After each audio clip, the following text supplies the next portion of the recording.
kembali di sini dengan Mem Heni dan saat ini kita akan belajar masih di tema yang ketiga, pembelajaran yang ke-1 sampai ke-3 di subtema yang pertama.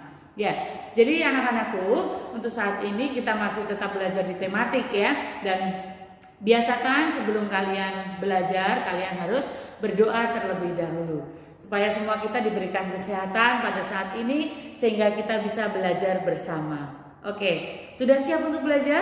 Mari kita belajar. Oke anak-anakku, kita kembali, kita akan belajar. Dalam hal ini kita akan pelajari tema 3, subtema yang pertama, pembelajaran yang pertama sampai dengan yang ketiga.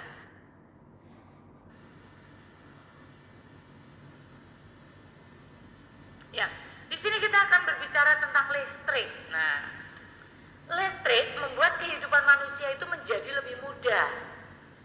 Penemu listrik pertama di dunia adalah Michael Faraday. Ya, Michael Faraday itu adalah penemu listrik. Apabila magnet dilewati potongan kawat, maka aliran listrik masuk ke kawat yang kemudian magnetnya berjalan. Nah, kondisi ini dinamakan pengaruh elektromagnetik dan temuannya itu diberi nama hukum Faraday. Ya, karena yang menemukan adalah Michael Faraday, akhirnya hukum itu diberi nama hukum Faraday, di mana apabila magnet dilewati potongan kawat, maka aliran listrik masuk ke kawat yang kemudian magnetnya berjalan. Itu adalah bunyi dari hukum Faraday. Yang berikutnya, hukum Faraday diakui sebagai temuan bersejarah dapat mengubah dunia karena apa? Yang pertama, karena hukum Faraday itu mempunyai makna besar dalam perpautannya dengan pemahaman teoritis tentang elektromagnetik. Yang kedua, elektromagnetik dapat dipakai sebagai penggerak yang secara berkelanjutan atas aliran arus listrik sebagaimana yang dipraktekkan oleh Faraday ketika membuat dinamo listrik untuk pertama kalinya. Ya, kalian tentu tahu ya listrik ya, pasti di rumah kalian juga menggunakan listrik. Berbeda dengan zamannya Mem dahulu ya, belum ada listrik. Yang berikutnya, temuan Michael Faraday diteruskan oleh Nikola Tesla, yaitu dengan membangun PLTA. Apa itu PLTA? Ya, PLTA kepanjangan dari pembangkit listrik tenaga air, sehingga listrik dapat menerangi penduduk di dunia. Sebelum dihubungkan ke saklar, rangkaiannya disebut rangkaian terbuka. Jadi sebelum dihubungkan ke saklar, itu rangkaiannya rangkaian terbuka. Pada rangkaian ini, arus listrik belum mengalir pada rangkaian. Jadi arus listriknya itu belum mengalir ke rangkaian. Itu disebut dengan rangkaian terbuka. Selanjutnya, setelah dihubungkan dengan saklar, rangkaiannya disebut rangkaian tertutup. Nah, pada rangkaian tertutup ini, arus dapat mengalir ke rangkaian.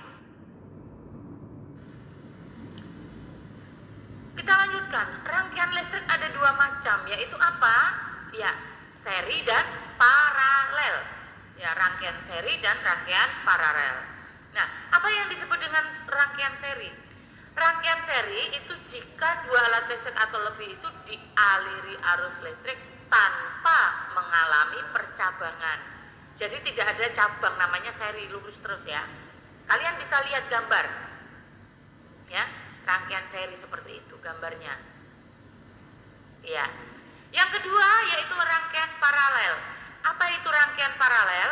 Yaitu dua alat listrik atau lebih yang dialiri arus listrik percabangan. Kalian lihat di sebelah kanannya itu ada rangkaian paralel. Ya. Jadi bercabang. Ya. Bercabang. Jadi kalian tahu bedanya antara rangkaian seri dengan rangkaian paralel.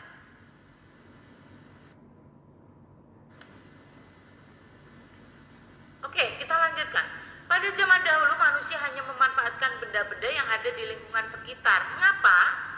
Karena manusia itu waktu zaman dahulu itu hanya berpikir untuk bertahan hidup, mencari makan dan membuat tempat tinggal.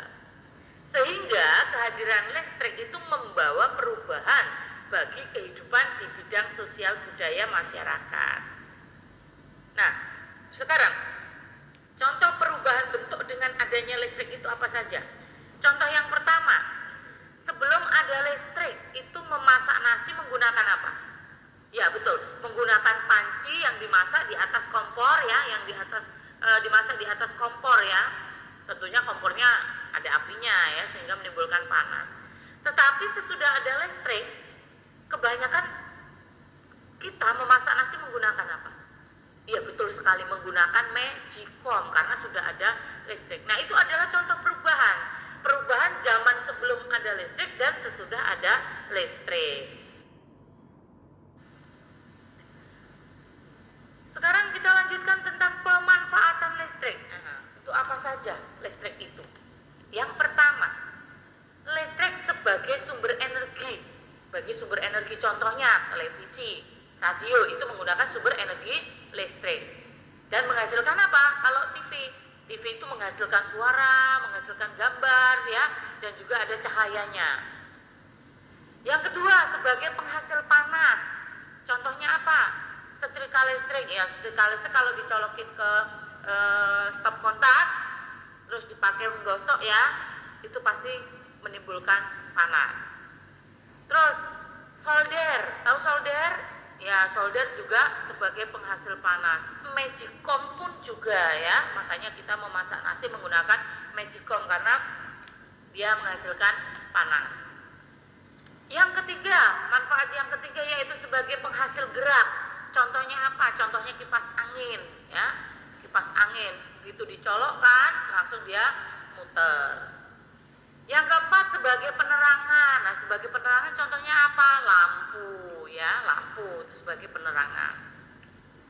Ya, kita lanjut. Transmisi dan distribusi adalah proses hantaran listrik yang berawal dari stasiun pembangkit listrik.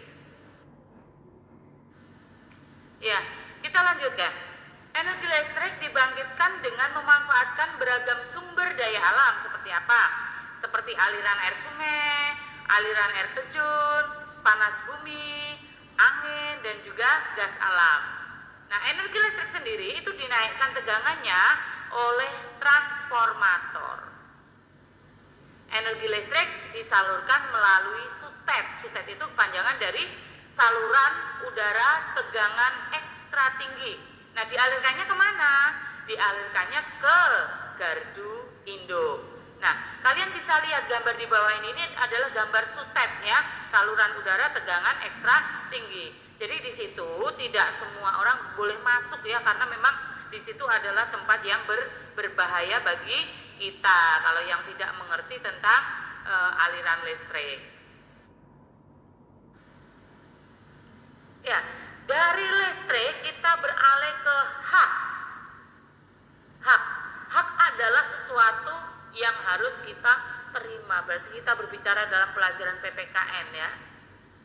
Tentunya kalian sudah tahu apa yang menjadi hak kalian di rumah, apa yang menjadi hak kalian di sekolah ya. Kalian pasti sudah tahu karena ini materi sudah kita pelajari pada materi-materi yang sebelumnya.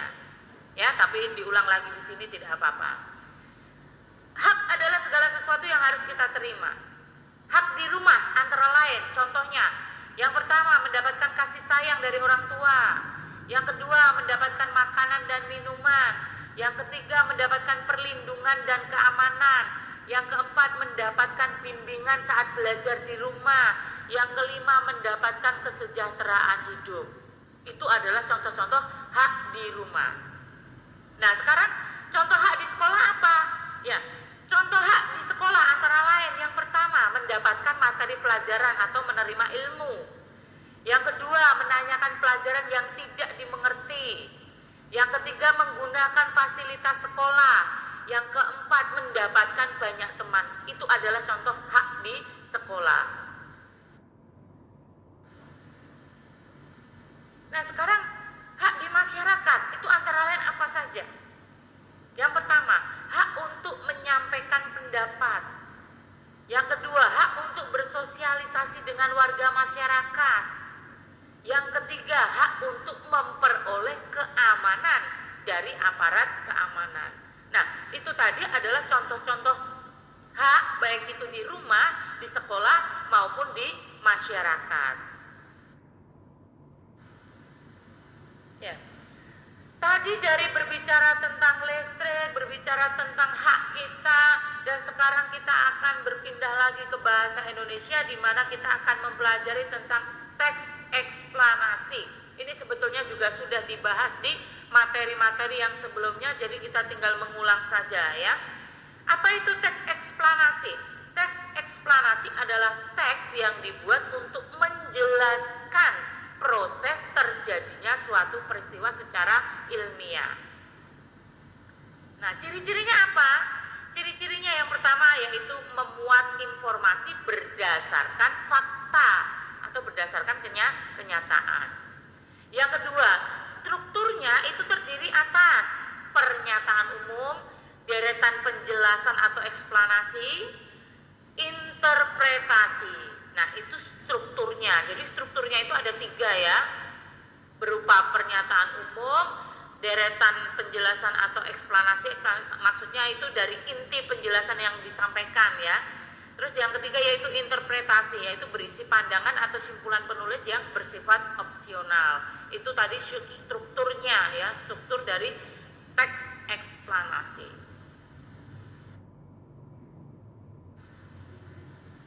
Ya, dari teks eksplanasi kita beralih lagi tentang nada ya. Di sini kita akan belajar SBDP-nya itu tentang seni musik ya, di mana kita akan berbicara tentang interval nada. Apa yang dimaksud dengan interval nada? Ya, interval nada adalah jarak antara nada satu dengan nada yang lainnya. Nah, nada-nada yang jaraknya satu, contohnya apa? Dari do ke re, dari re ke mi, dari fa ke sol, dari sol ke la, itu berjarak satu. Terus ada juga nada-nada yang berjarak setengah, ya, setengah nada. Contohnya dari mi ke fa itu setengah, dari si ke do itu setengah juga, ya. Jadi ada jarak satu, ada jarak setengah. Dan kita lanjutkan lagi. Yang berjarak 2 sekarang. Nada yang berjarak 2, contohnya dari do ke mi, dari fa ke la. Nah, itu berjarak 2 nada. Kalian tentunya tahu ya, ya nada-nada di tangga nada ya. Oke, kita lanjut. Contoh penemuan yang telah mengubah dunia salah satunya adalah radio. Nah, radio itu diciptakan oleh Guglielmo Marconi. Itu penemu radio. Kembali lagi ke nada dasar ya. Nada dasar itu ada 7, yaitu do, re, mi, fa, sol, la, si. Do itu dilambangkan dengan angka 1, re dilambangkan dengan angka 2, mi dilambangkan dengan angka 3, fa dilambangkan dengan angka 4, sol dilambangkan dengan angka 5, la dilambangkan dengan angka 6, dan si dilambangkan dengan angka 7. Kalian tentunya bisa ya, do, re, mi, fa, sol, la, si, do. Ya, itu adalah nada-nada dasar yang ada pada tangga nada kita. Ya, kita lanjutkan. Guna menunjukkan nada tinggi, ya nada tinggi, pada lambang nada tersebut diberi titik di atasnya. Sedangkan untuk nada tangga yang rendah itu diberi titik di bawahnya. Ya, kita akan pelajari bagaimana contohnya. Ya, perhatikan baik-baik penulisan nada tinggi dan penulisan nada rendah. Tadi dikatakan bahwa untuk nada tinggi itu di atas lambang angkanya diberi titik di atasnya. Sedangkan penulisan nada rendah ya, itu diberikan tanda titik di bawahnya. Nah, seperti itu. Seperti kalian lihat, do tinggi, re tinggi, mi tinggi, fa tinggi, sol tinggi. Itu ada titik di atas angkanya. Nah, kalau untuk nada rendah saja itu ada titik di bagian bawahnya. Ya, jelas ya? Oke, lanjut. Contoh beberapa lagu daerah dan asalnya. Nah, ini kalian bisa cari di Atlas juga ada, di buku juga ada ya. Ini Mem hanya memberikan beberapa contoh saja ya. Antara lain Gundul Pacul. Nah, Gundul, Gundul Pacul, Cul. Nah, itu berasal dari Jawa Tengah. Terus Mariam Tomong itu dari Tapanuli. Bubui Bulan itu dari Jawa Barat. Ampar-ampar pisang dari Kalimantan Selatan. Dan ada juga Kampuang Nunjau di Mato itu dari Sumatera Barat. Dan masih banyak lagi ya. Tentunya kalian juga bisa pelajari ini lagu-lagu daerah ya. Suatu saat nanti kita pasti akan menyanyikan lagu daerah.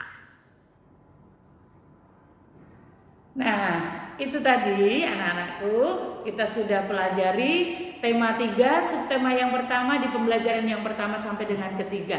Semoga apa yang kita pelajari pada hari ini dapat bermanfaat bagi kita semua ya.